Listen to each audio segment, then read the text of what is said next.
time is defined by the Christ. That there was such a long-lasting impact in ministry because of what he was able to do in that fast. Number 2, a Daniel fast. Now we're going to look at Daniel chapter 1 and Daniel chapter 10. Now in Daniel chapter 1, Daniel embarked on a 10-day fruit and vegetable fast. And what Daniel was trying to prove to his masters was that number 1, he'll come out fairer. Number 2, he'll come out fatter. So whenever you want that in your life, you want to come out fairer and fatter, you're believing God for a promotion, you're believing God for a contract, you're believing God that things just start to go on the right way. A 10-day Daniel fast is enough to bring this result. And number 2, Daniel chapter 10, or Daniel chapter 9 and 10. Daniel embarked on a 21-day Daniel fast. And this brought several results. Number 1, it brought mercy to the sins of his ancestors and his forefathers. The Bible says in the book of Deuteronomy that I will visit the iniquities of the fathers upon the children, even unto the 3rd and the 4th generation. And you notice that, I believe that this is Genesis chapter 17. The Lord showed Abraham in a vision that for 400 years his descendants shall come into captivity, but after 400 years they will be released.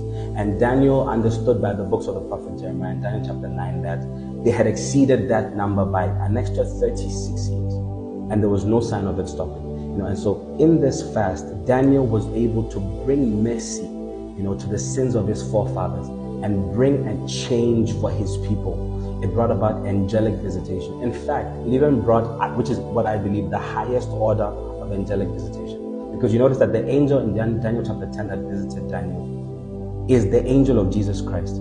That in Revelation chapter 1, the Bible says that, and the Lord sent and signified this vision by his angel when he spoke to John. And you notice that when you look at the comparison, that same angel had the same description as the angel of Jesus in Revelations. So this brought about the highest level of angelic encounter in Daniel chapter 10. And there was a great change in the lives of many. Now the third one is a fasted life. Now our first example, believe it or not, is Adam and Eve. Genesis chapter 2 and the verse 16 and 17. The Lord told them, and I commanded them this day that thou shalt eat of any fruit of the garden freely. But the tree of the knowledge of good and of good and evil thou shalt not eat. For in the day that thou shalt eat of it, thou shalt surely die. So in the Garden of Eden, Adam and Eve lived a fasted life.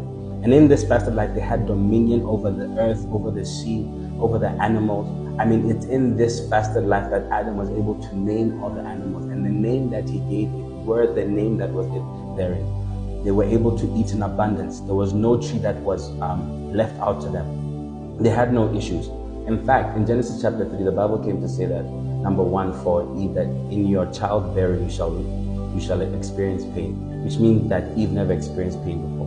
Number 2, Adam